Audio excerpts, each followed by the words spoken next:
नमस्कार दोस्तों, welcome to PK classes. दोस्तों, आज मैं आपके लिए top 20 objective questions on strength of material सोम के टॉप 20 ऑब्जेक्टिव क्वेश्चंस के बारे में बताने जा रहा हूं, जो आपके junior engineer, section engineer, IOCL, ITI exam के लिए इम्पॉर्टेंट हैं। तो आइए देखते हैं top 20 objective questions on strength of material. First, energy stored in a body within an elastic limit is called means energy stored in a body within an elastic limit is called means जो ऊर्जा store होती है किसी भी body में elastic limit तक, up to elastic limit, उसको हम क्या बोलते हैं? क्रीप, फटीग, रेजिलेंस या नॉन ऑफ दीज। तो एनर्जी स्टोर की बात हो रही है। स्टोर मतलब रेजिलेंस। यहाँ पे ऑप्शन ए है जो करेक्ट है, resilience. Macaulay methods is use to find. Macaulay method जो है इसका उपयोग हम किसको फाइंड करने में करते हैं? Toughness, strength, deflection, all of the above. तो मैकाली मेथड जो हम उपयोग करते हैं वो किसको कैलकुलेट करने के लिए? डिफ्लेक्शन। डिफ्लेक्शन जो है मैकाली मेथड से कैलकुलेट कर सकते हैं या करते हैं। तो मैकाली मेथड यूज होती है किसको कैलकुलेट करने के लिए? डिफ्लेक्शन को कैलकुलेट करने के लिए। ओके दोस्तों, नेक्स्ट है द बेंडिंग इक्वेशन आर। जो बेंडिंग इक्वेशन है वो कौन सी है? तो बेंडिंग इक्वेशन होती है M/I equal sigma upon by equal E/R। तो means M/I equal sigma upon by equal E/R, ये हमारी क्या कहलाती है? Bending equation. तो दोस्तों, यदि आपने अभी तक मेरा चैनल सब्सक्राइब नहीं किया है तो चैनल को सब्सक्राइब करें एंड वीडियो को लाइक एंड शेयर करें। ओके। द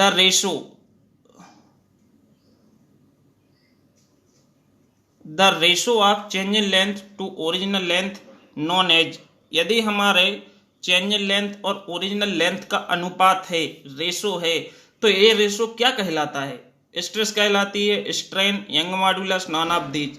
तो ratio of change in length upon original length क्या कहलाता है? स्ट्रेन। स्ट्रेन को हम डिफाइन करते हैं इसके रेशो से या अनुपात से। विच of the following material is more elastic. Means यहाँ पे जो चार मटेरियल दिए हुए हैं इसमें सबसे ज्यादा इलास्टिक कौन सा मटेरियल होता है? Brass, plastic, steel, rubber. तो जो हम सब लोग क्या है, रबर को लगाते हैं कि रबर की इलास्टिसिटी ज्यादा होती है, लेकिन ऐसा नहीं है। सबसे ज्यादा इलास्टिक है वो हमारी क्या होती है? स्टील। स्टील है जो सबसे ज्यादा इलास्टिक होती है। The ratio of lateral stress and longitudinal stress is known as. यदि हमारे इन दोनों का रेशो है, अनुपात है, lateral stress and longitudinal stress, तो इसको हम किसके नाम से जानते हैं? Stress, strain, Young modulus, Poisson ratio. तो रेशो ऑफ इन दोनों का अनुपात होता है जो लेटरल स्ट्रेस अपॉन लॉन्गिट्यूडनल, ये हमारा कहलाता है Poisson ratio. Poisson ratio. The relation between modulus of elasticity E, bulk modulus K and modulus of rigidity G is given as. जो हमारा इन तीन पैरामीटर्स के बीच में संबंध होता है, रिलेशन होता है E, K और G में, वो कौन सा होता है? ये हमारा होता है 9 kg upon √3K plus G। Option b जो है इसका करेक्ट है। 9 kg अपॉन √3K, नहीं, 9 kg अपॉन इस कोष्टक में 3K plus G। In cantilever beam deflection and slope. जो कैंटिलीवर बीम होती है उसमें डिफ्लेक्शन एंड स्लोप क्या होता है? तो कैंटिलीवर बीम की यदि बात करें फ्री एंड पे कैंटिलीवर बीम में डिफ्लेक्शन एंड स्लोप क्या होता है? 0, minimum, maximum, non of the above. तो यदि हम कैंटिलीवर की बीम की बात बोलें जिसका एक एंड फिक्स होगा और एक एंड फ्री होगा, तो एट फ्री एंड एज जो हमारा डिफ्लेक्शन है वो क्या होगा? मैक्सिमम होगा। मैक्सिमम, क्योंकि जब इस पर लोड लगेगा तो ये डिफॉर्म होगा तो यही हमारा क्या होगा? डिफ्लेक्शन होगा। तो कैंटिलीवर बीम में deflection and slope free and पे क्या होता है? अधिक होता है, सबसे ज्यादा होता है। The point of contraflexure is a point where, contraflexure जो पॉइंट होता है वो क्या कहलाता है, कहाँ पे होता है, क्या इंडिकेट करता है, शेयर फोर्स, चेंज साइन, तो ये करता है हमारा बेंडिंग मोमेंट चेंज साइन। यहाँ पे हमारा जो कॉन्ट्राफ्लेक्सर पॉइंट होता है वहां पे हमारे बेंडिंग मोमेंट है जो क्या करता है, साइन को बदलता है, चेंज साइन। ओके,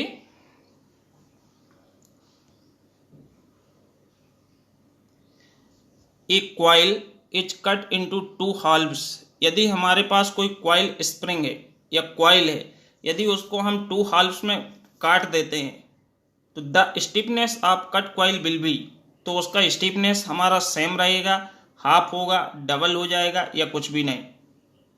तो जब हम किसी कॉइल को कट करते हैं टू हाल्व्स में तो हमारा उस कॉइल का स्टिफनेस है वो हमारा क्या होता है, वो भी हमारा दोगुना हो जाता है, डबल हो जाता है।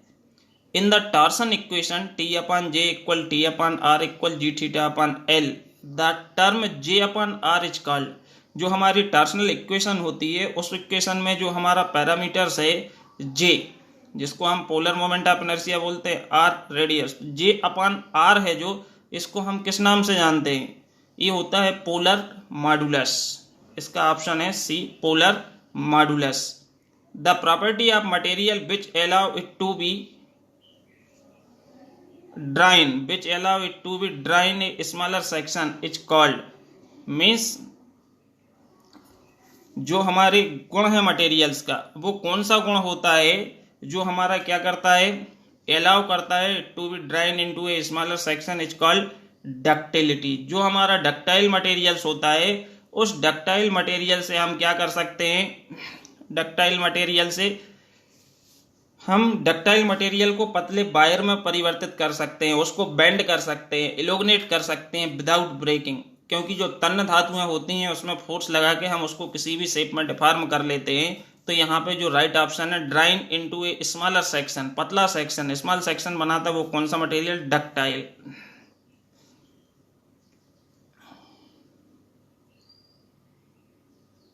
The value of Poisson ratio for steel is between, जो हमारा पाइजर रेशो होता है उसकी वैल्यू स्टील के लिए कितनी होती है, तो स्टील के लिए होती है 0.25 टू 0.33, ये हमारी किसके लिए, स्टील के लिए। अब यदि हम कास्ट आयरन की बात करते हैं तो कास्ट आयरन में होती है 0.23 से लेके 0.27, तो जो स्टील है स्टील की ज़्यादा होती है किससे, कास्ट आयरन से। Next question, according to Euler's column theory, according to Euler's column theory, the crippling load for a column length L hinge at both ends is, तो जो कॉलम थ्योरी है, यूलर्स कॉलम थ्योरी है, तो इसमें जो crippling load है for column length L, जिसकी लंबाई L है और हिंज है दोनों साइड, तो वो क्या होता है, pi square EI upon L square, वो क्या कहलाता है, pi square EI upon L square, both end hinge के केस में। Factor of safety is defined as the ratio of, जो फैक्टर ऑफ सेफ्टी है वो किस किस का अनुपात होता है, तो फैक्टर ऑफ सेफ्टी जो होता है ultimate stress to working stress, option c है जो इसका राइट है। अल्टीमेट स्ट्रेस टू वर्किंग जो स्ट्रेस होती है इन दोनों का जो अनुपात होता है that is called factor of safety, जिसको हम FOS के नाम से जानते हैं।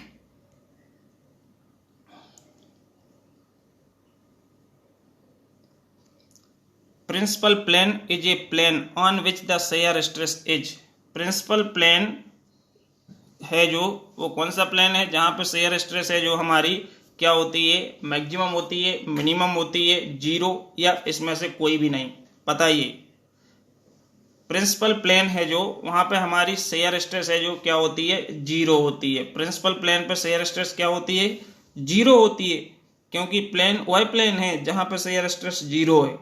The angle between normal stress and tangential stress is known as angle of, वही एंगल क्या कहलाता है जहां पर नॉर्मल स्ट्रेस और टेंजेंशियल स्ट्रेस के बीच में होता है, वो हमारा एंगल होता है ओब्लिक्विटी, मींस ऑप्शन बी है जो इसका राइट ऑप्शन है।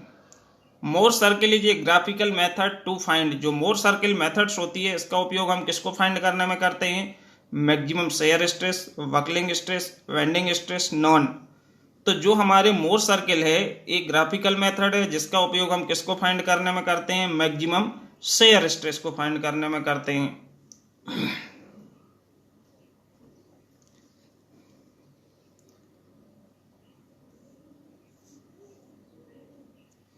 According to Hooke's law stress and strain are, Hooke's law के अनुसार स्ट्रेस स्ट्रेन क्या होती हैं, directly proportional, inversely proportional, curve linearly related या नॉन ऑफ दीज।